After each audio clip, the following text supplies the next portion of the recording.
Thank you, Honorable Speaker. Minority Leader. Thank you, Mr. Speaker. Mr. Speaker, I just want to add a few things to what the majority leader said. Mr. Speaker, this issue of RMLF has been on this floor now for some time, even since last Parliament, Mr. Speaker. Mr. Speaker, what I have come to realize, there is a systematic program going on in this country to disconnect members of this House from the public completely. Mr. Speaker, I don't know where that plan is hatched, Mr. Speaker, whether it is in the executive or in the judiciary or somewhere. Mr. Speaker, there is a serious plan to disconnect members of parliament, especially members of the National Assembly, from the public, Mr. Speaker. Mr. Speaker, people tell you that it is not your work to bring development to the people. If I cannot bring development to my people, what is the constitutional requirement of representation? You represent people so that you can speak on their behalf on the floor of the House to get resources to the public, Mr. Speaker, if I understand it well. Mr. Speaker, this is something that this House will not accept. Mr. Speaker, look at what's happening in the counties.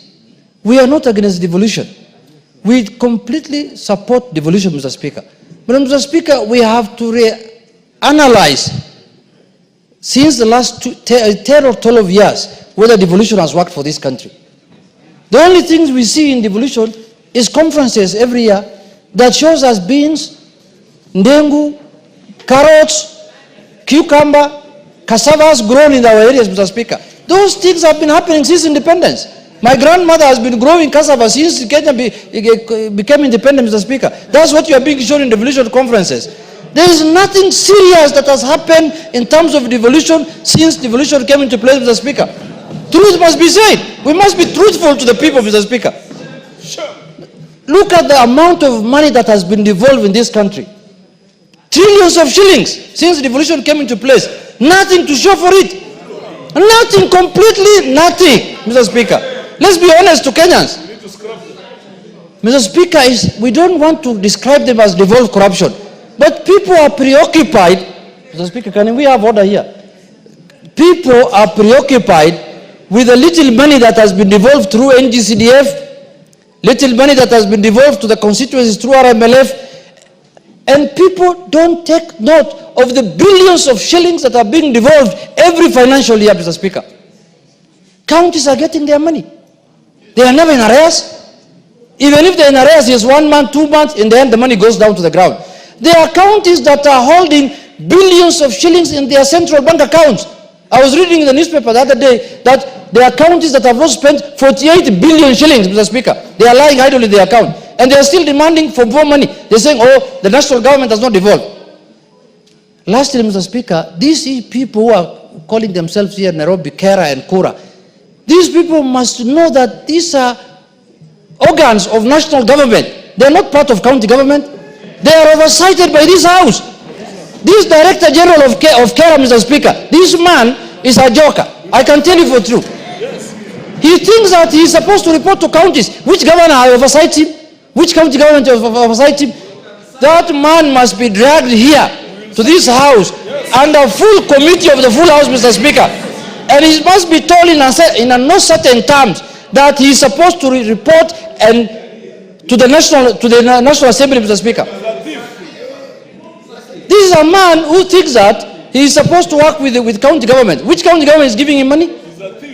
Mr. Speaker, you can go around to every constituency today, and we will take you around as a speaker. The roads that are maintained by constituency development, by this RMF through the constituency, are known. In every constituency, there are not even more than 4 or 5. Majority of the roads are classified as county roads, and they are in pathetic condition, all of them. And they're asking for the RLMF for the constituency. The ones for the constituency are well maintained. Actually, the national government is trying its best to even tarmac majority of the county roads. Mr. Speaker, we cannot take this thing anymore lying down. We will put our foot down. We are tired of these shenanigans of counties and judiciary all the time saying CDF is unconstitutional, and these people are enjoying their monies. They are not delivering any services to the public, and the people who are supposed to do that work are being curtailed, Mr. Speaker. This matter must come to an end, and we are going to pass, as the majority leader said, the county revenue allocation, the extra money we are giving them through the bill that has been brought here, without RLMF. If they don't want money, the bill will get stuck here for good. You can continue with the one that you have been given at the beginning of the year. And I want to tell the Council of Governors, please, don't joke with members of Parliament. They have been elected just like the way you have been elected. You have votes, we got votes the same way you got votes. Some of you, we just go through waves. You know, there are people who are saying, when the new constitution was being formulated, governors should have been appointed job. There are people who are saying that. We can amend the constitution, if need be. So, Mr. Speaker, in conclusion, we are saying, let us respect everyone's work as enshrined in the constitution and in the laws, Mr. Speaker, and we must make sure that we are not supposed to be made like we are not supposed to bring any development to our constituency. A governor told me, Mr. Speaker, he told me on my face that, you know, your work is representation and oversight. You are just to go and make noise in Parliament. That is all. That's your work. You don't have any other work. I told him, my friend, my friend, when we are going to do the division of revenue bill, we will give you very little money if you talk like that. That's when you'll realize what power has the constitution given to the National Assembly. So, Mr. Speaker, we support the devolution, but the county, what is this thing called? The Council of Governors. These are more first thing first. It's not in the constitution. I don't know, it's in the County Government Act or something, Mr. Speaker, which we can repeal even that one.